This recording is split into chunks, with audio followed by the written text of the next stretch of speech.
And we're back.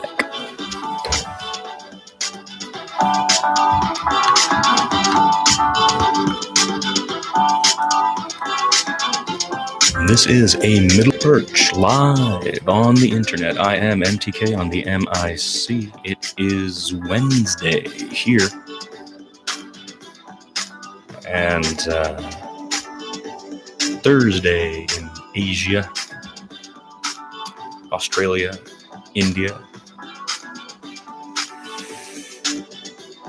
The 21st over there and the 20th of February.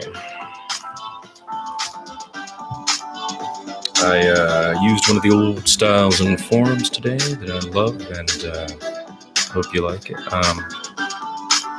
That I use a lot. Rubber stamp.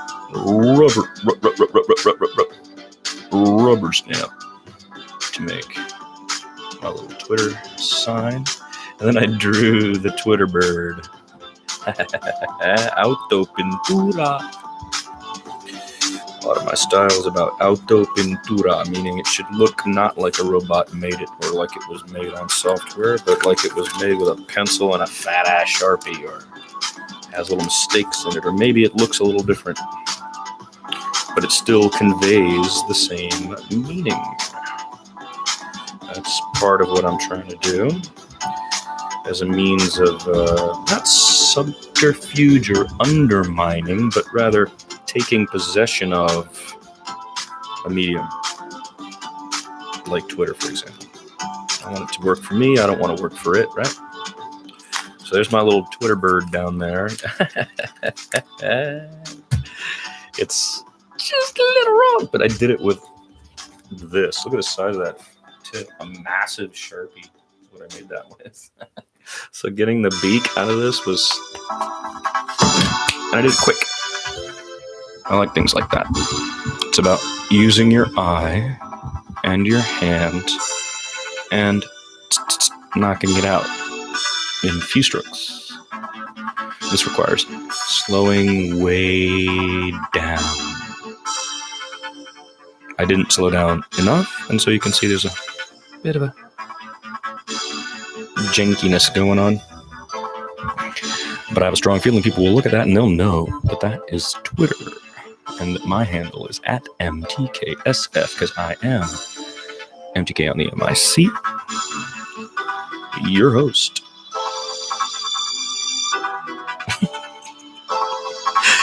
The reverse angle stuff is just really quite hilarious. So yesterday we spent a good part of the day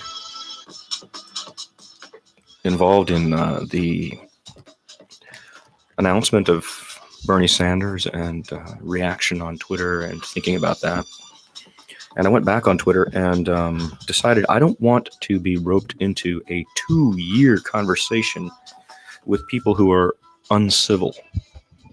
But I do want to be on Twitter. So how do I go about that? That's part of the question. And then secondly, why is this happening? And my answers came up in the following way. I think it's happening because DJT has created, through his own methods on Twitter, a way of communicating on Twitter that, like a virus, has infected everybody. And so the knee-jerk reaction, the butthurt reaction, the umbrage reaction, the petty refusal of other people's opinion reaction, all that stuff that DJT does, now Democrats are doing among themselves. And I think that a much smarter play is to rise above that. And so what I'd like to do is work really hard not to be on Twitter adding to the butthurt, umbrage, hateful, ugly pettiness. And I'd also like to encourage people on different sides of the Democratic Party to reject DJT's method and show everybody how the Democrats can rise above that. By doing that, you can weaken the bots, and you can make it much harder for the bots to have to compose effective messages.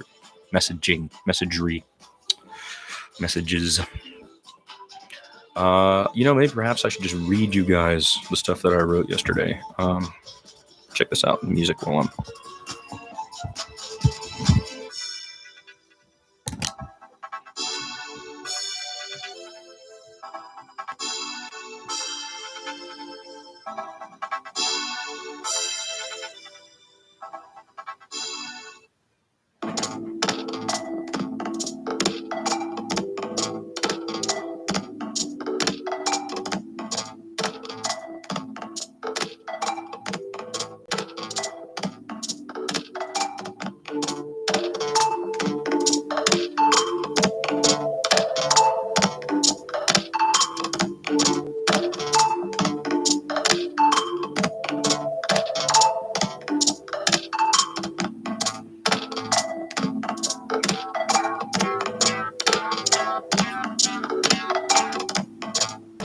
Oh, I should also tweet that the show is happening. Right?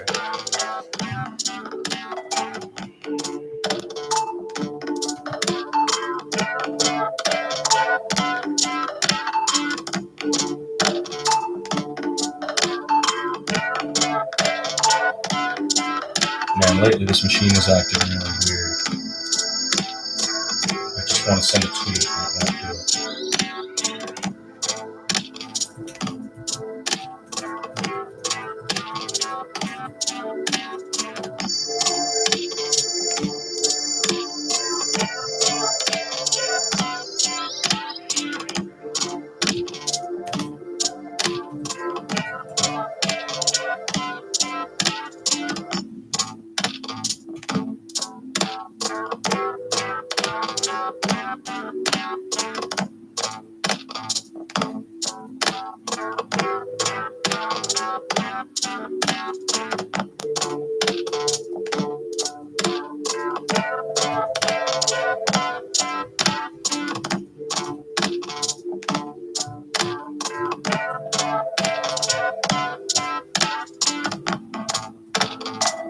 Does this even work? I'm sure. I think if I just do that, it works, right?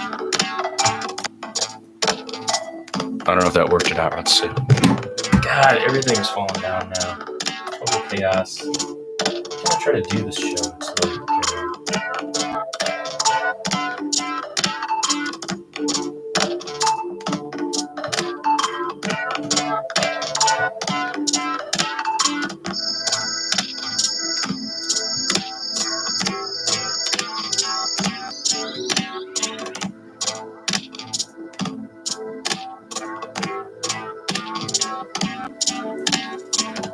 okay, I don't know why that's just kind of lame looking, but apparently that's how it's going to look on there.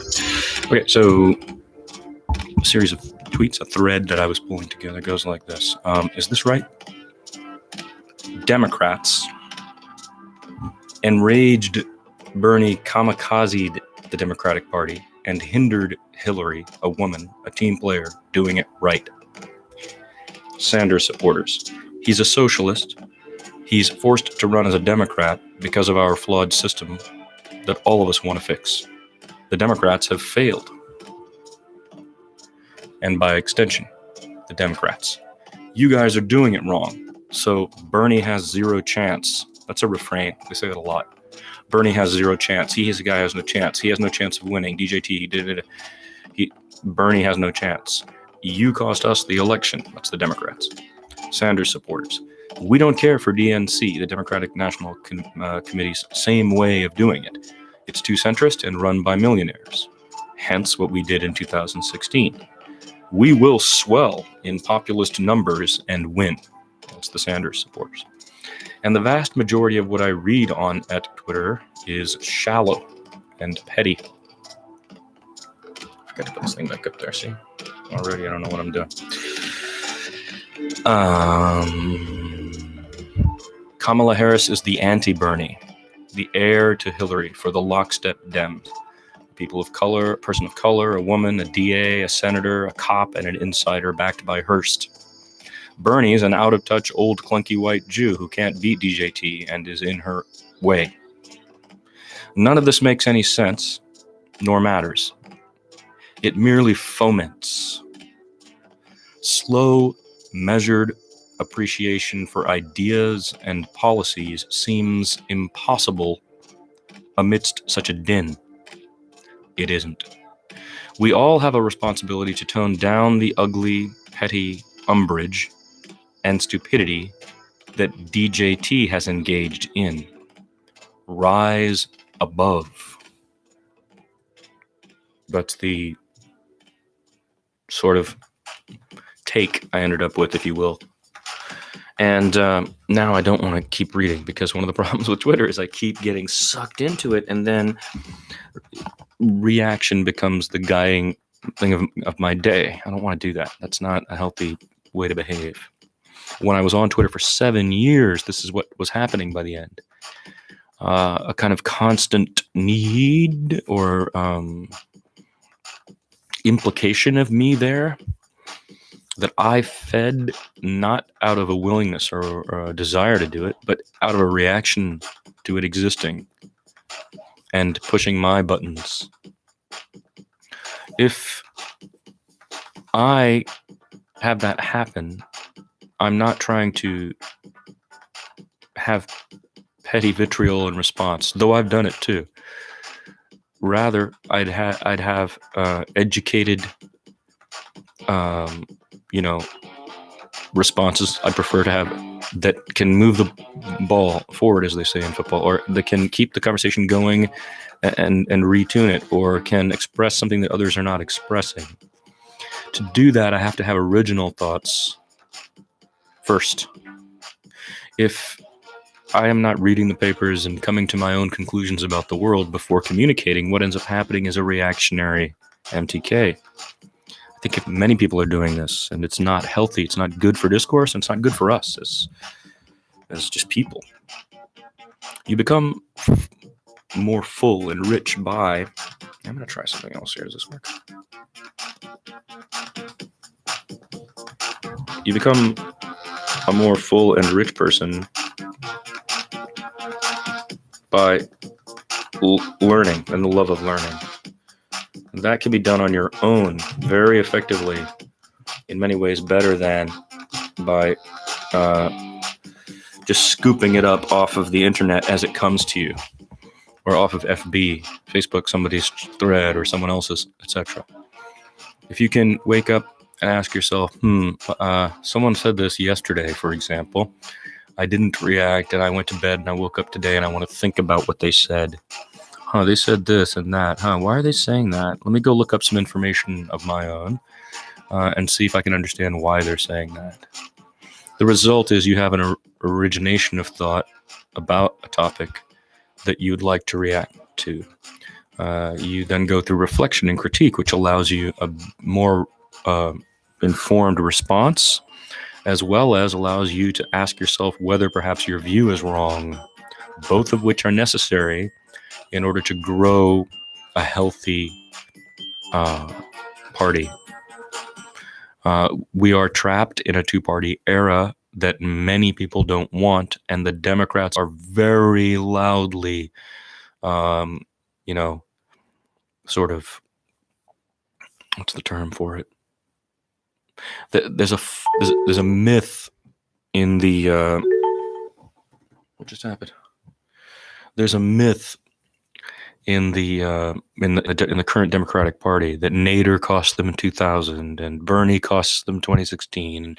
People are costing them and standing in the way of how it's done. That myth was born and perpetuated by the Clinton Democrats, who, when George H.W. Bush was president, Bill and Hillary said, y'all aren't doing it right. You got to understand how they play, and we got to play like them.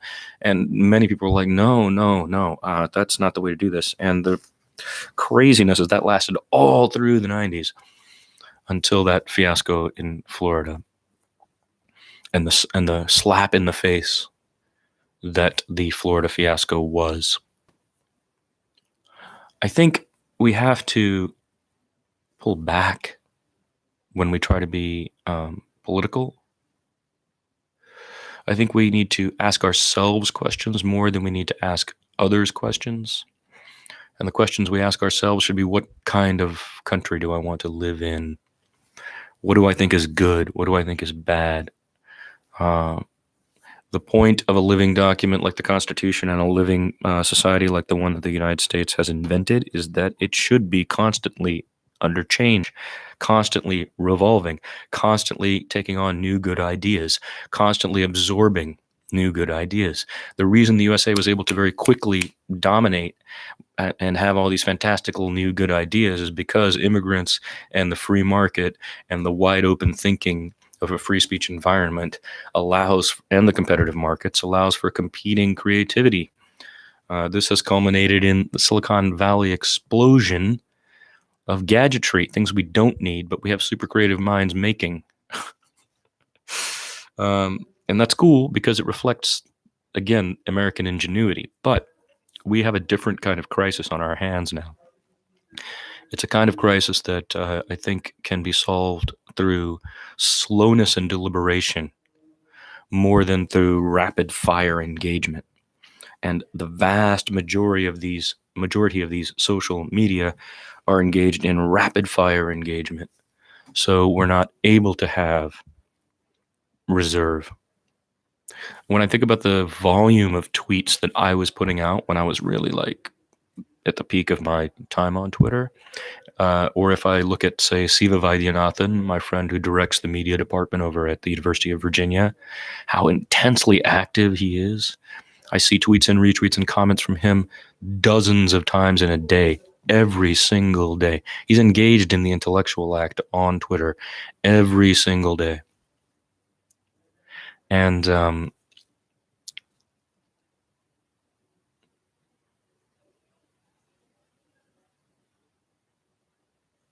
he's the author of a book about Facebook, and I know he also uses Facebook. He's attempting a much broader and smarter approach.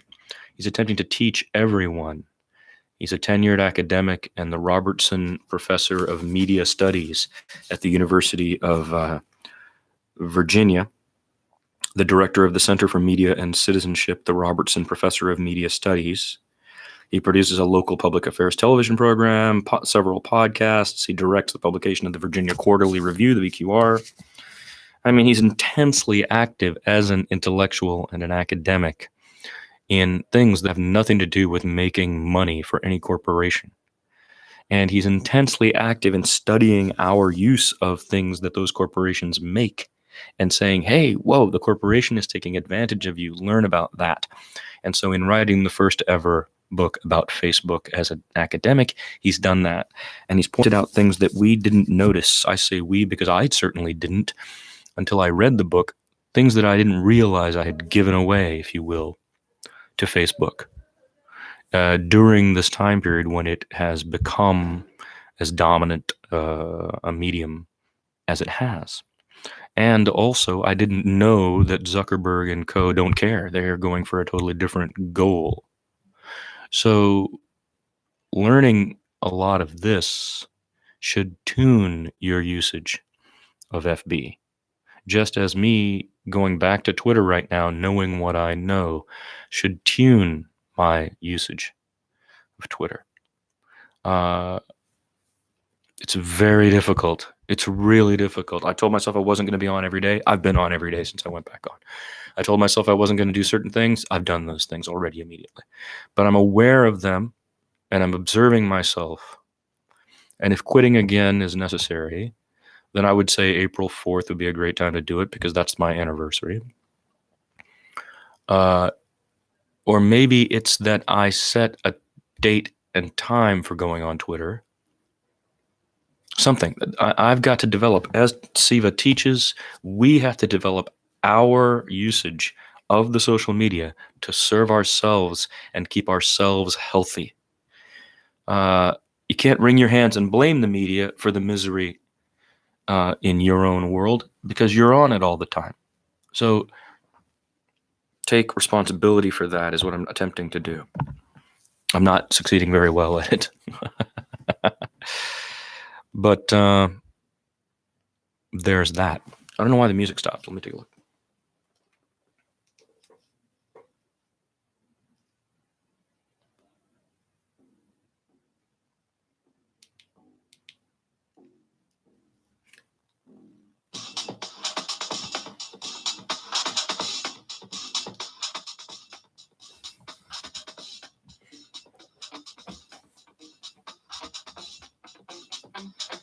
Now, I've made about 34 tunes here in the last month and a half, and I've just been throwing those on random. But pretty soon, if you become a regular listener or viewer of this, it's going to become boring because it will have looped. So the thing we want to do is we want to readdress that with new music. I'm going to make some new music maybe today. So yeah, thoughts on Twitter? The field of Democratic candidates is fascinating. Strong candidates. Senator Elizabeth Warren, strong candidate. Senator Kamala Harris, strong candidate. Senator Bernie Sanders, strong candidate.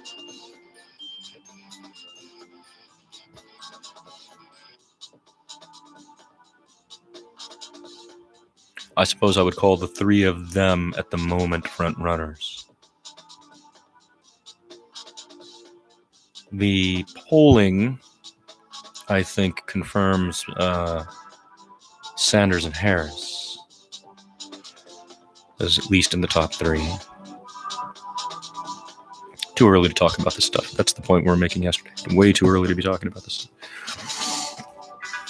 I have an interesting article today about China. So we're going to get to that next. You are listening to A Middle Perch live on the internet. I am MTK on the MIC. Late February.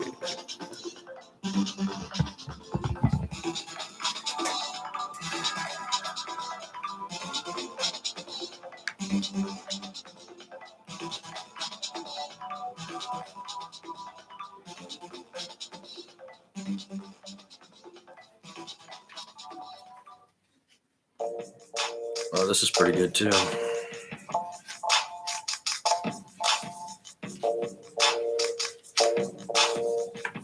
A lot longer though.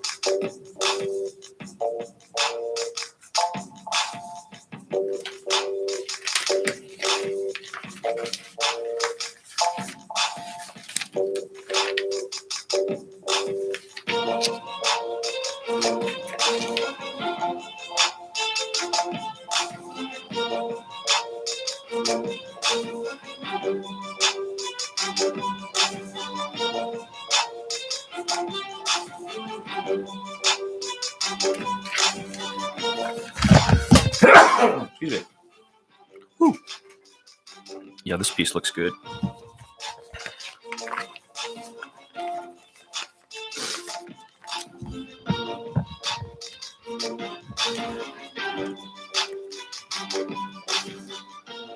We were talking about how the magazines don't come to my house in a timely fashion.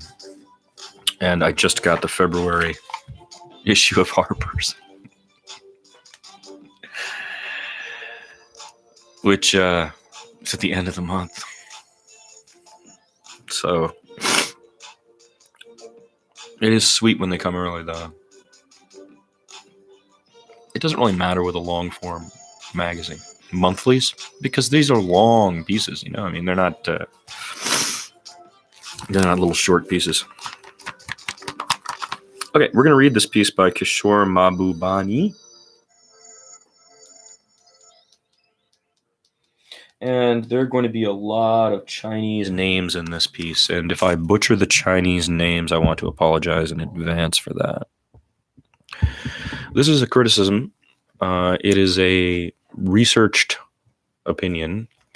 The books that are discussed in the context of this opinion are Destined for War, Can America and China Escape Thucydides' Trap by Graham Allison from Houghton Mifflin Harcourt. Red Flags, Why Sheathed China is in Jeopardy by George Magnus, Yale University Press. Asia's Reckoning, China, Japan, and the Fate of U.S. Power in the Pacific Century by Richard McGregor from Viking. Rethinking China's Rise, a Liberal Critique by Xu Jilin. translated by David Owenby, Cambridge University Press. The title of the piece is What China Threat? What China Threat? How the United States and China Can Avoid War, by Kishore Mahbubani. Within about 15 years, China's economy will surpass America's and become the largest in the world. As this moment approaches, meanwhile, a consensus has formed in Washington that China poses a significant threat to American interests and well-being. General Joseph Dunford, the chairman of the Joint Chiefs of Staff, the JCS, has said that, quote, China probably poses the greatest threat to our nation by about 2025, close quote. The summary of America's 2018 National Defense Strategy claims that China and Russia are, quote, revisionist powers, close quote, seeking to, quote, shape a world consistent with their authoritarian model, gaining veto authority over other nations' economic, diplomatic, and security decisions, close quote. Christopher Wray, the FBI director, has said that. Also, quote, one of the things we're trying to do is view the China threat as not just a whole of government threat, but a whole of society threat. And I think it's going to take a whole of society response by us, close quote. So widespread is this notion that when Donald Trump launched his trade war against China in January 2018, he received support even from moderate figures, such as Democratic Senator Chuck Schumer. Two main currents are driving these concerns. One is economic, that China has undermined the U.S. economy by pursuing unfair trade practices, demanding technology transfers, stealing intellectual property, and imposing non-tariff barriers that impede access to Chinese markets. The other current is political, that China's successful economic development has not been accomplished by the liberal democratic reform Western governments, and particularly the United States, had expected, and that China has become too aggressive in its dealings with other nations.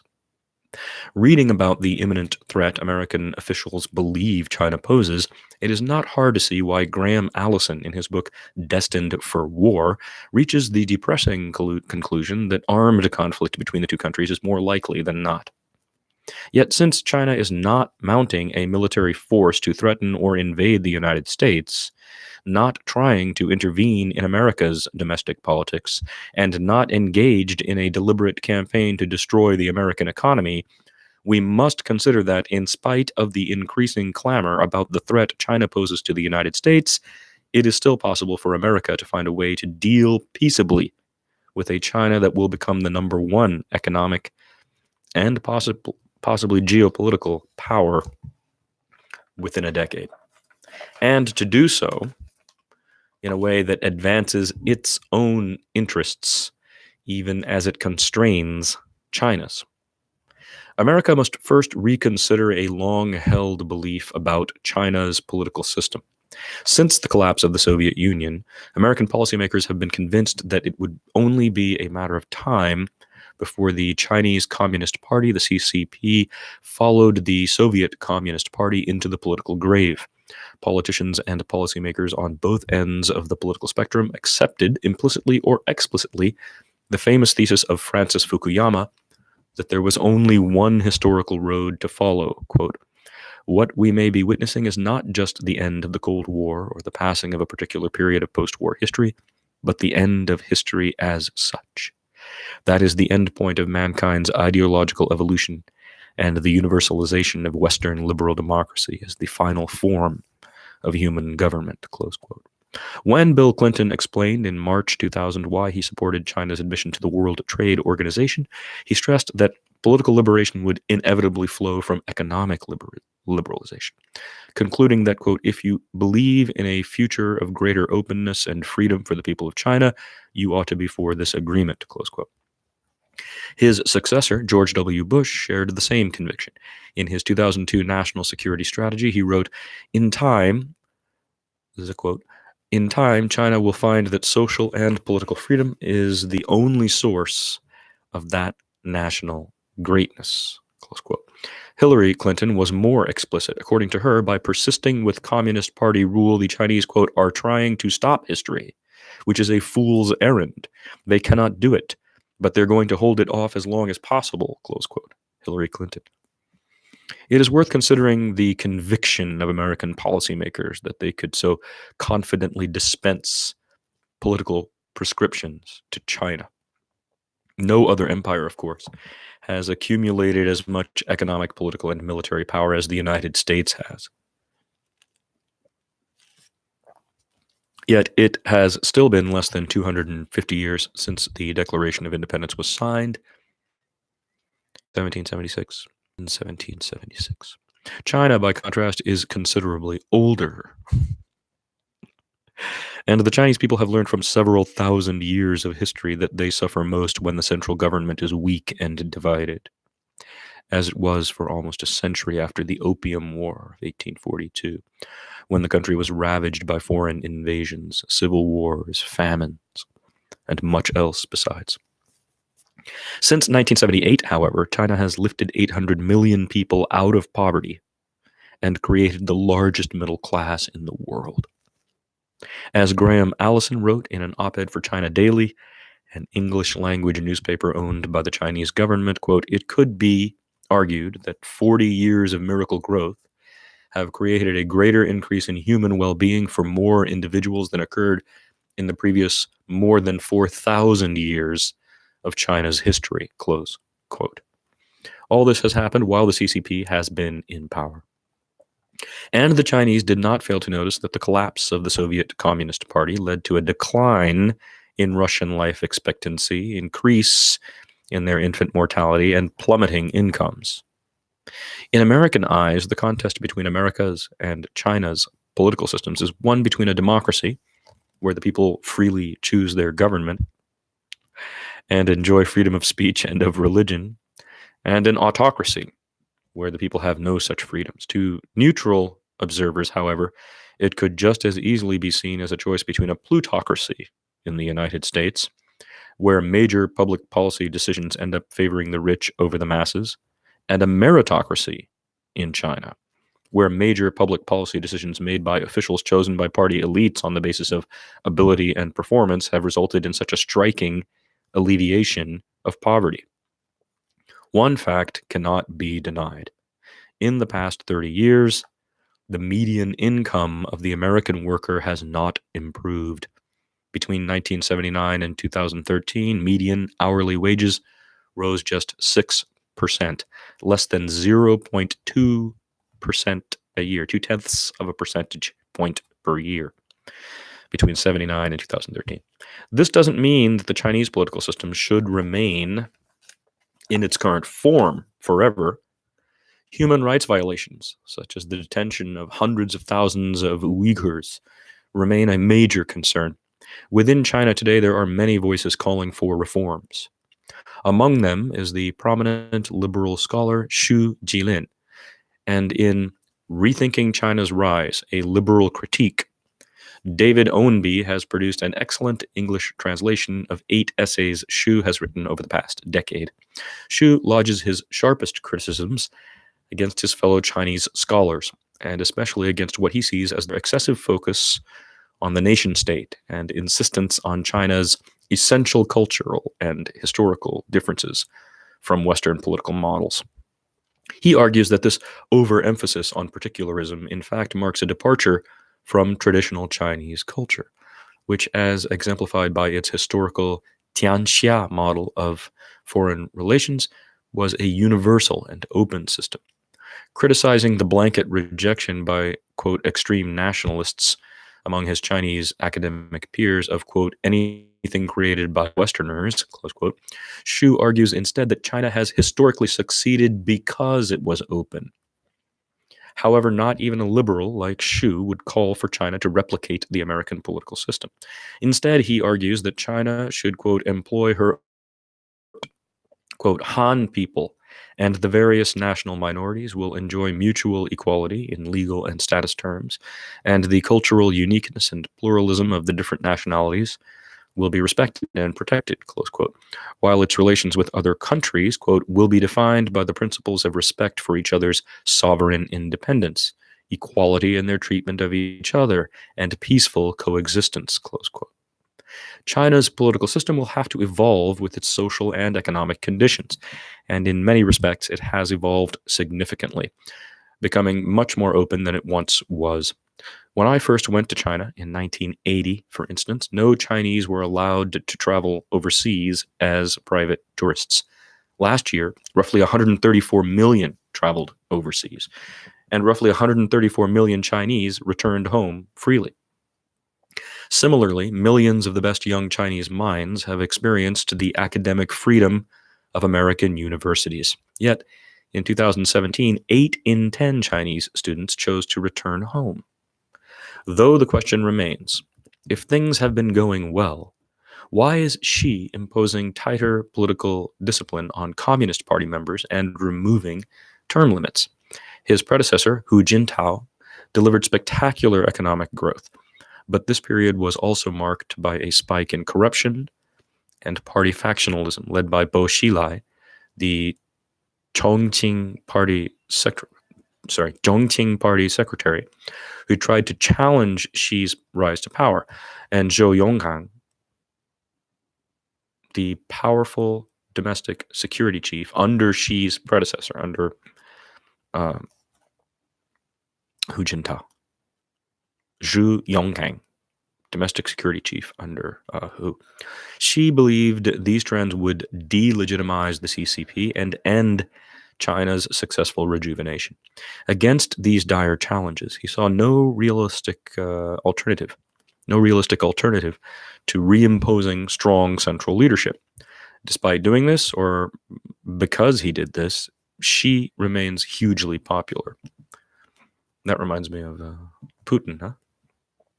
Many in the West have been alarmed by the enormous power Xi has accumulated, taking it as a harbinger of armed conflict. Xi's accumulation of power, however, has not fundamentally changed China's long-term geopolitical strategy. The Chinese have, for instance, avoided unnecessary wars. Unlike the United States, which is blessed with 2 non-threatening neighbors in Canada and Mexico, China has difficult relations with a number of strong nationalistic neighbors, including India, Japan, South Korea, and Vietnam. Quite remarkably, of the 5 permanent members of the UN Security Council, China, France, Russia, the United States, and the UK, China is the only one among them that has not fired a single military shot across its border in 30 years, since a brief naval battle between China and Vietnam in 1988.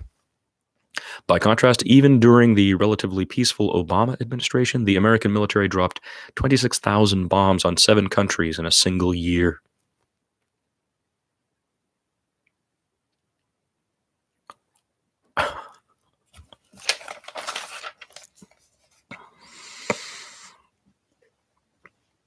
Quite remarkably, the 5 permanent members of the UN Security Council, China, France, Russia, the US, and the UK, of them, only China has not fired a single military shot across its border in 30 years. By contrast, even during the relatively peaceful Obama administration, the American military dropped 26,000 bombs on 7 countries in a single year. Evidently, the Chinese understand well the art of strategic restraint. There have, of course, been moments when China seemed close to war. Richard McGregor's book, Asia's Reckoning, which focuses on the strategic relationship between the United States, China, and Japan since the post-war period, vividly documents the precarious moments between China and Japan since 2012. After Japanese Prime Minister Yoshihiko Noda nationalized the disputed Senkaku Islands in September of 2012, Chinese and Japanese naval vessels came perilously close to each other. Yet while many seasoned observers predicted a military clash between the 2 countries in 2014, none came to pass. Much has been made of the possibility of conflict in the South China Sea. through which roughly 1/5 of all global shipping passes each year, and where the Chinese have converted isolated reefs and shoals into military installations as part of a larger contested claim to sovereignty over portions of the waters. But contrary to Western analyses, China, while undeniably more politically assertive in the region, has not become more aggressive militarily. The smaller rival claimants to sovereignty in the South China Sea, including Malaysia, the Philippines, and Vietnam, control a number of islands in the waters. China could easily dislodge them. It has not done so. When considering the familiar narrative of Chinese aggression in the South China Sea, it must be remembered that the United States itself has missed opportunities to diffuse tensions there. A former U.S. ambassador to China, J. Stapleton Roy, told me that in a joint press conference with President Obama on September 25th of 2015, Xi Jinping not only proposed an approach to the South China Sea that included the endorsement of declarations supported by all 10 members of the Association of Southeast Asian Nations, but more significantly had added that China had no intention of militarizing the Spratly Islands, where it had engaged in massive reclamation work on the reefs and shoals it occupied. Yet the Obama administration made no effort to pursue China's reasonable proposal. Instead, the U.S. Navy stepped up its patrols. In response, China increased the pace of its construction of defensive installations on the islands. Just as careful diplomacy is required in military matters, it is also integral to America's economic relations with China. Virtually no well-known mainstream economist agrees with Trump or his top trade advisor, Peter Navarro, and Trade Representative Robert Lighthizer, that America's trade deficits are the result of unfair practices by other countries. Martin Feldstein, the former chairman of Ronald Reagan's Council of Economic Advisors, has pointed out that America's global trade deficit is due to the fact that its consumption outweighs its domestic production. Imposing tariffs on low-cost Chinese goods will not rectify this structural feature, but will serve only to make many essential goods less affordable to ordinary Americans. Trump's trade war against China has nevertheless won him broad mainstream support. This is a result of a major mistake that China has made. It has ignored growing perceptions and complaints, including by leading American figures, that China has been fundamentally unfair in many of its economic policies. Quote, the U.S. has a strong case against China in alleging that China persists with discriminatory policies that favor local companies and penalize foreign firms, close quote, as George Magnus notes in Red Flags, recommending that the United States engage China in a dialogue to encourage the latter to open up, quote, market access in non-politically sensitive commercial and service-producing sectors, close quote, through avenues such as the U.S.-China Comprehensive Economic Dialogue. Magnus's suggestion of dialogue through existing institutions is a far wiser route for America to take than Trump's trade war. If the Trump administration were to focus its economic campaign against China on the areas of these unfair practices, it would generate a great deal of global support for this campaign. Indeed, the WTO provides many avenues to do so. Conceivably, China may also privately acknowledge mistakes made in these areas and alter its policies. However, there is a growing perception in China and beyond that the real goal of the Trump administration is not just to eliminate these unfair trade practices, but to undermine or thwart China's long-term plan to become a technological leader in its own right. Although the United States has the right to implement policies to prevent the theft of its technology, as Martin Feldstein has indicated,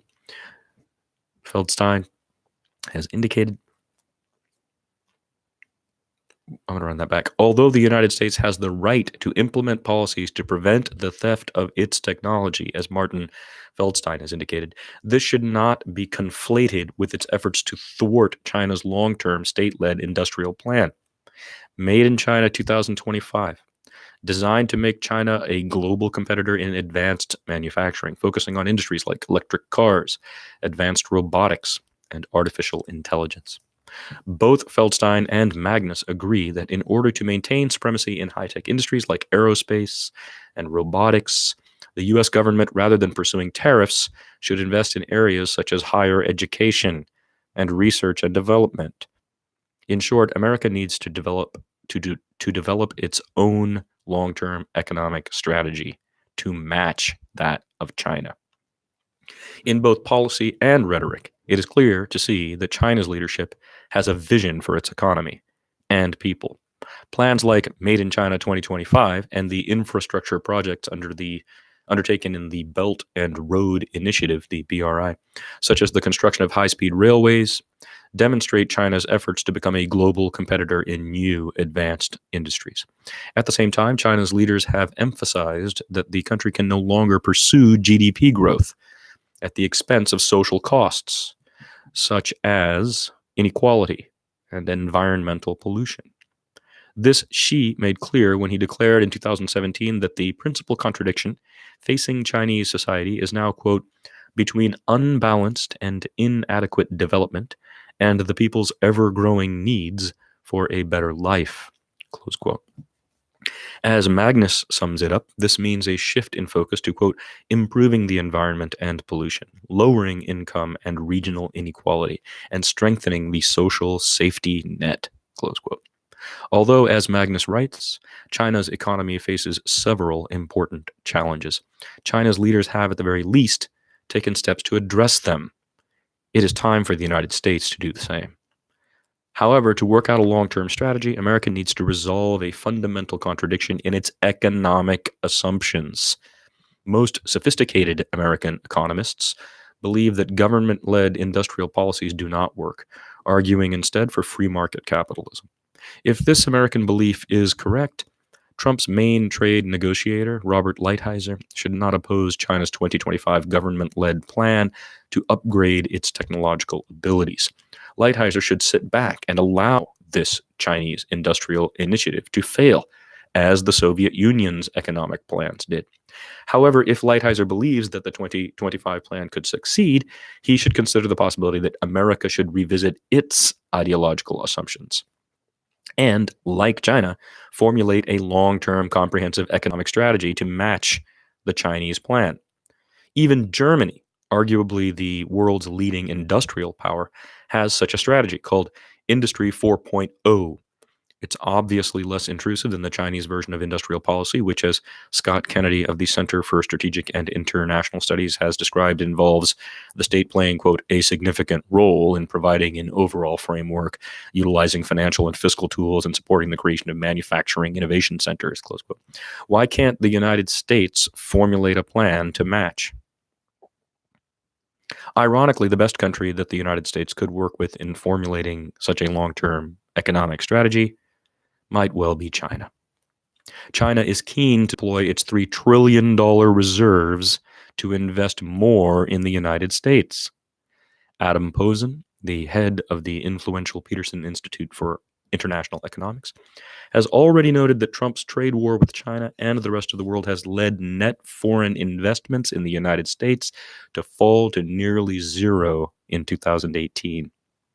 America should also consider participating in China's Belt and Road Initiative, the Chinese governmental program launched in 2013 to strengthen regional economic cooperation in Asia, Europe, and Africa through massive investments in infrastructure. The countries currently participating in BRI would welcome U.S. participation, as it would help balance China's influence. In short, there are many economic opportunities America could take advantage of.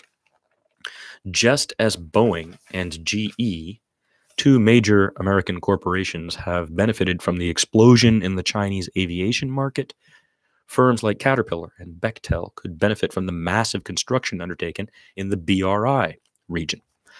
Unfortunately, America's ideological aversion to state-led economic initiatives will prevent both mutually beneficial long-term economic cooperation with China and needed industrial strategies in the United States. As China rises, America faces two stark choices.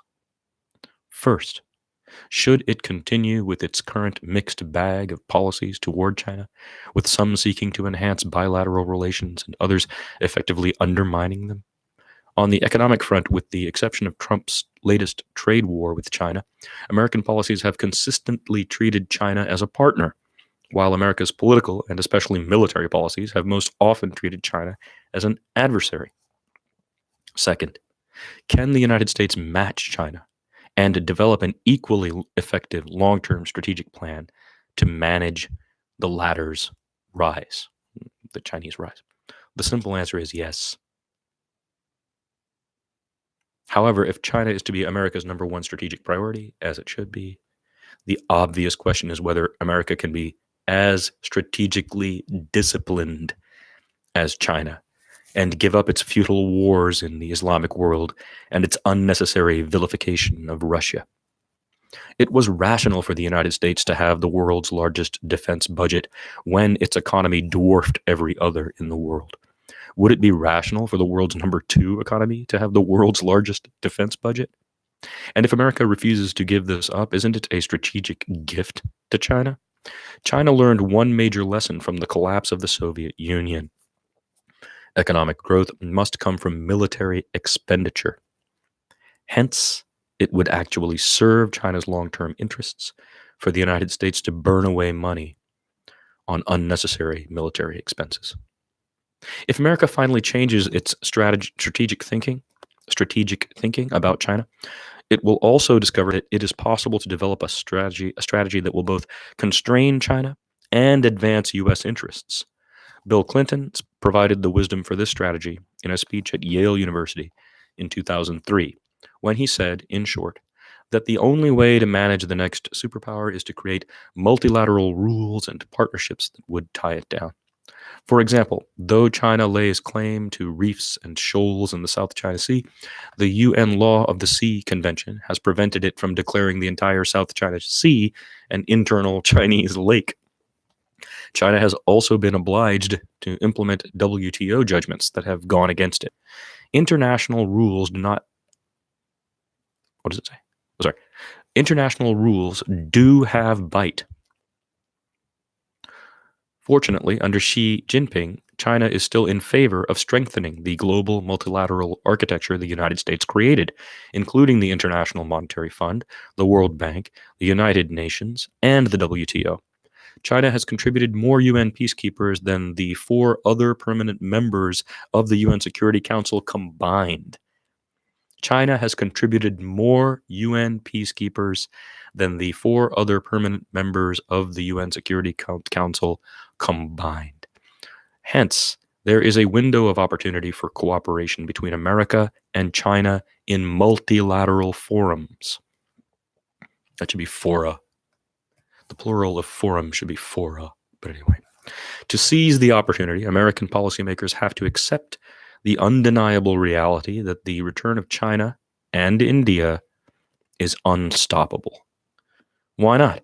From the year 1 to 1820, China and India had the world's 2 largest economies. The past 200 years of Western domination of global commerce have been an aberration. As PricewaterhouseCoopers has predicted, China and India will resume their number 1 and 2 position by 2050 or earlier. The leaders of both China and India understand that now we live in a small, interdependent global village threatened by many new challenges, including global warming. Both China and India could have walked away from the Paris Agreement after Trump did so. Both chose not to. Despite their very different political systems, both have decided that they can be responsible global citizens. Perhaps this may be the best route to find out if China will emerge as a threat to the United States and the world. If it agrees to be constrained by multiple global rules and partnerships, China could very well remain a different polity, that is, not a liberal democracy, and still not be a threatening one. This is the alternative scenario that the China threat industry in the United States should consider and work toward.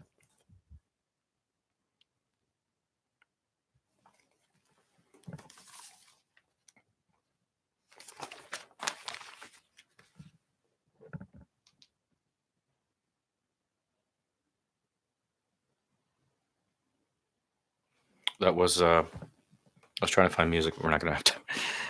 I mean, I want you to see this. So this is that was What China Threat, and there's the references he's talking about. This is in the February issue of Harper's Magazine, and that was by Kishore Mahbubani. Pretty good criticism of the current U.S.-China policy, with some good suggestions there.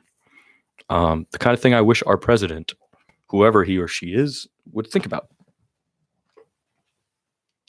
It would be great to become a global citizen, a global. Oh, I got to make a phone call. Okay, well, that's going to do it for today's ep. Yee. This is a Middle Perch live on the internet. I am MTK on the MIC. And yeah, that's how that one went.